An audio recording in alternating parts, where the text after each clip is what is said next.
Barakatah Yahweh, Barakatah Yahushai, Barakatah Yahweh, Barakatah Yahushai, Barakatah Yahweh, Barakatah Yahushai. Call William La, Adonai Yahweh, Bashim Shalom, Yahushai, Bashim Kakadash. To the honors of the Apostle Ellsbury Millstone, peace, citation, hope for life, Shalom. And this article from the New York Post, and the title of this article says, the headlines, migrant mom Lucia Garcia charged for throwing baby away, in quote, didn't know she put newborn in NYC hospital trash can. And this is published on May 27th, 2023, 4:40 p.m. 1 minute for 4:41. It says, a mom from Mexico who was arrested after leaving her newborn boy in a bathroom trash can at a city hospital swears she didn't know she was pregnant and hadn't realized she had thrown her baby away. I don't know how the hell a woman can't tell that she's pregnant. You know, shit make no damn sense. You know, I mean, after all, when you give birth, you should feel those birth pains, to be honest. So it makes no sense in that. But anyhow, let me continue with the article. It says, in quote, I thought it was just blood. Lucia Garcia, 21, told the Post in Spanish from her Staten Island home on Saturday. In quote, I didn't know I put my baby in the trash until the nurse told me later. Garcia was arrested May 20th when she was found covered in blood at Staten Island University Hospital. A police officer working security and cleaning staff heard the baby cries and found the newborn boy in the garbage can. In quote, I was in handcuffs in my bed at the hospital, Garcia said, adding there was a police officer sitting in a chair in the corner of her room. She was charged with 2 counts of assault, 2 counts of reckless endangerment, and 1 count of acting in a manner injurious to a child, online records show. The baby, which was immediately taken to NYU Langone following his birth, is still hospitalized but is in custody of the city's Administration for Children's Services, a source said.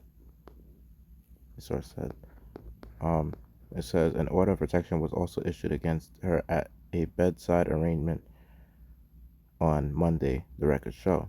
Her next court date is set for June 16th. Her father, Ambrosio Garcia, said his daughter had insisted she wasn't pregnant and that he brought her to the hospital the night before because she wasn't feeling well. Garcia, who is originally from Mexico and immigrated to the U.S. about 10 months ago, said she has no idea where her infant son is now. And quote, I don't know when I'm going to get him back, she said.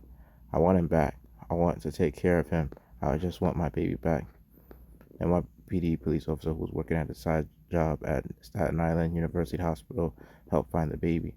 Garcia said the baby's dad lives in Manhattan and he came to the room she shares with her father in Staten Island a few times after the two met on Facebook. The police took her phone at the hospital, so she has been able to tell him that she had his child. And quote, how am I going to tell him when I don't have any way to contact him, she asked. But her father's plans to find the baby's dad, she said. And quote, he is going to have to pay for all of this, she said of the young man.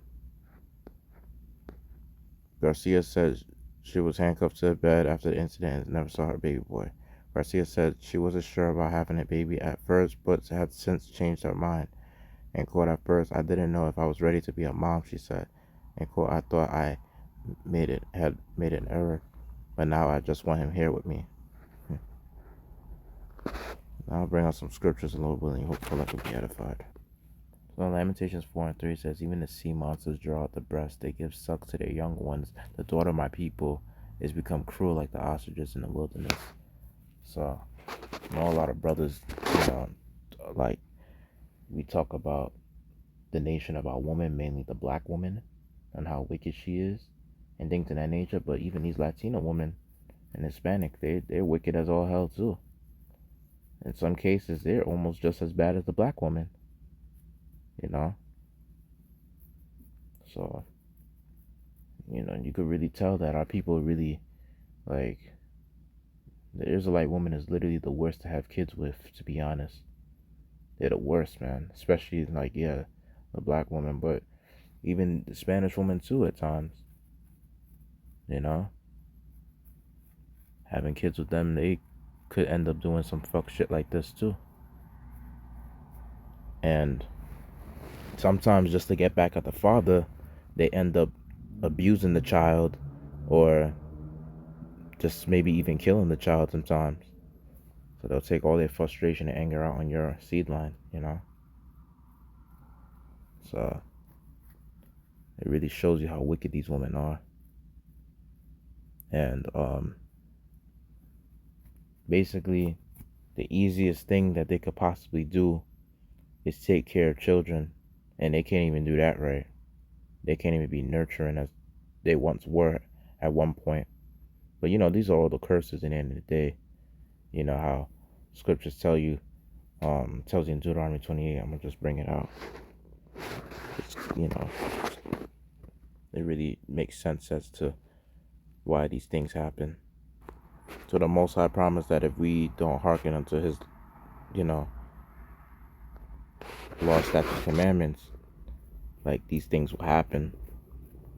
You know, and it had to happen anyway, because you know we had to see what it's like, you know, for us to be in the curses, just so that it won't happen to us. Because you know, there's a thing that Elder High Priest Yaquab said, that Apostle Gabar, like he mentions, like one of the most profound statements that he said was, um, he will say that we have to learn wickedness to truly appreciate righteousness. Yeah, because you see all this wickedness like on this earth is pretty much like weighing us down as a nation of people. It's, you know, wearing us out. You know, and it's just like it's really destroying us to a point where every day we always think about, you know, how we gonna get by the next day. Just going through this shit. You know, our people are not in their happy state, and you know, you may have some good days on the side, but it's like it feels like it's vain because it's like you're still in captivity. But anyway, I'm going along with the scriptures. It says, verse 56, the tender and delicate woman among you, which would not adventure to set the sole of her foot upon the ground, for delicateness and tenderness, her eyes shall be evil toward the husband of her bosom, and toward her son, and toward her daughter. So most of the times we see like how though in the side like the Israelite family, like a lot of times you will see it's a common thing to see a lot of like conflict going on, especially within black families, and the father would eventually leave, and this is what Esau caused mainly. The father will leave, and then the mother would be with the children, and she would pretty much kind of have to play the role of both parents, being that since it's her household and she kicked the father out the house, and the father just left the house because he didn't want to deal with the mother's bullshit, you know. And plus on top of it too, she feels as though she don't need a man because of the welfare that she's getting and other government benefits that she gets without a man in the house. You know, she's basically at ease, and she's basically gonna set the kids against the father and all that other shit. Yep. And she's gonna play this, you know, evil game that Esau has made for these women with their feminist power, and pretty much use their children as pawns in the game to fight against the man. Yep. And that's his kids in the end of the day too, and she's using his own seed against him, putting them on child support or alimony. That's how these women move, and it's the curses though. Verse 57 says, and toward her young one that cometh out from between her feet, and toward her children which she shall bear, for she shall eat them for want of all things, secretly in the siege and straitness wherewith thine enemy shall distress thee in thy gates. And you see, when it's coming to the system, they said something about how they have the child in some, I don't know, some services or whatever the case is, where they kind of like detained and took the child from that woman. Scriptures mentioned in Deuteronomy 28, it says something about how your children shall be given to another people. Um,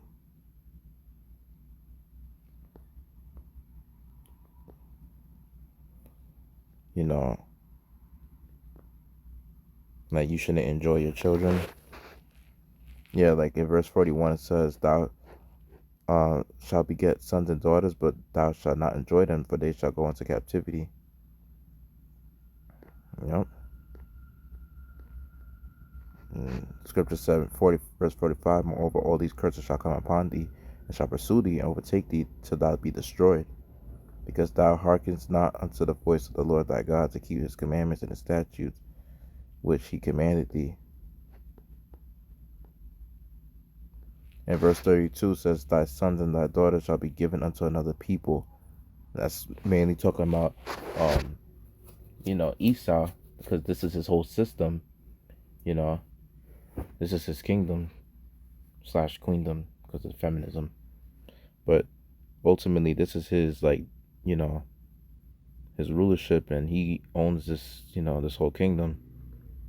And your children could be taken from you, put into the foster care system, and then your children being passed around, like, going from home to home, bouncing from one home to another until they get adopted, and they got to be with other kids that's in that situation, you know and those type of things eventually, weighs down on the kid, because it wears them down because of the fact that they have to be with other type of siblings, that foster siblings that they don't know, and they have to also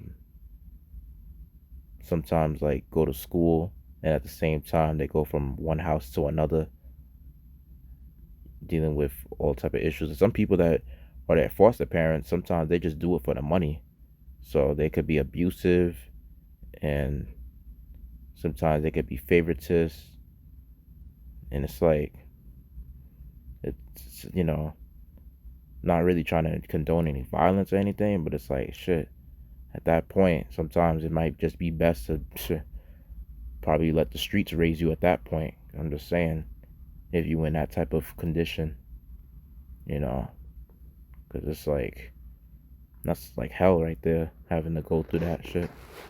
Never been through it before, but I could tell, from some people's experiences, like, that shit ain't no joke, being in the foster care system. Especially you being a Jake, having having the skin color and everything, as a so-called black Hispanic person. But it says, and thine eyes shall look and fail with longing for them all the day long, and there shall be no might in thine hand. Exactly, because when they take their kids away with this foster care system, it's clipped. You got to go through the system to get your kids back, and you have to show them how worthy you are of getting them back.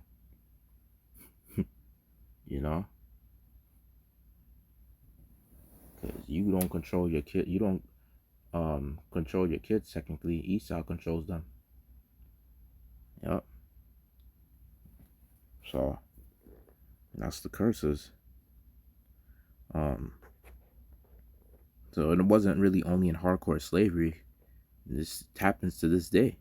Your hardcore slavery was like definitely the top, of this curse. Like, it was in full effect in a sense, because it's like they will sell your kids off to another slave owner from another city, another town, or another state, or even another country, probably. Like, well, they would mostly just sell our people from, yeah, from different regions and shit like that. So that's how it was. And you couldn't enjoy your kids. You had to experience them being shipped away, transported to another location. You know, having no contact with them at all. And it shows you that in that movie, 12 Years a Slave. I remember that movie when it showed that. And that mother was really vexed in the spirit. Like, she was crying, begging for them not to do that, that they would do twice the work that they could possibly do just if they could keep the family. Yeah. If she could keep the kids. Yeah. Yeah. There was no might in her hand. And one more precept before I close out. So Job 39 verse 14, it says, which leaveth her eggs in the earth and warmeth them in the dust, and forgetteth that the foot may crush them, or that the wild beast may break them. She is hardened against her young ones, as though they were not hers. Her labor is in vain without fear, because Yahweh hath deprived her of wisdom, neither hath he imparted to her understanding. So, that really goes to show you how our women are being compared to as ostriches, basically.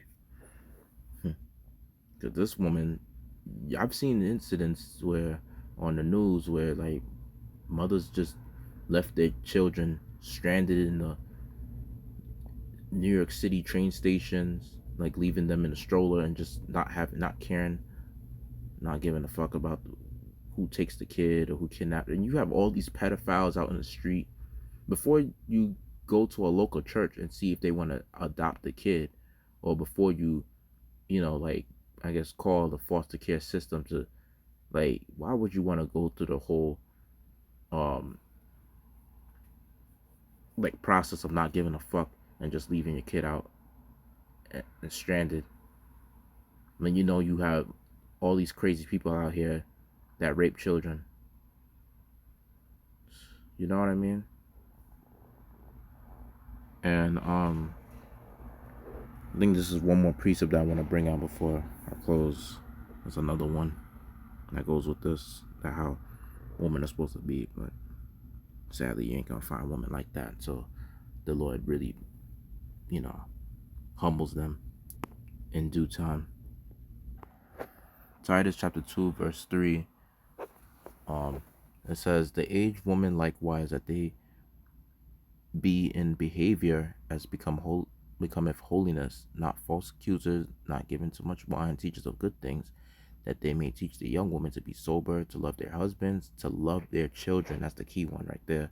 To love their children. And it says to be discreet, chaste, keepers at home, good, obedient to their own husbands, that the word of Yahweh be not blasphemed. Yep. For them not doing what's corresponding to the scriptures, like for them doing everything contrary to what the Lord commanded these women to do, they are blaspheming the word of the Heavenly Father, and that's why the Most High has to bring about like swift judgment upon these women, especially in Jacob's trouble, and start Micah 7:10 these bitches. But without further ado, though, I would just like to pretty much end this video, and like to give all glory, praise, honor to Yahweh, and double honor to apostles, to the apostles and the ultimate millstone. Peace, citation, hope for elect. Yahweh, Shalom.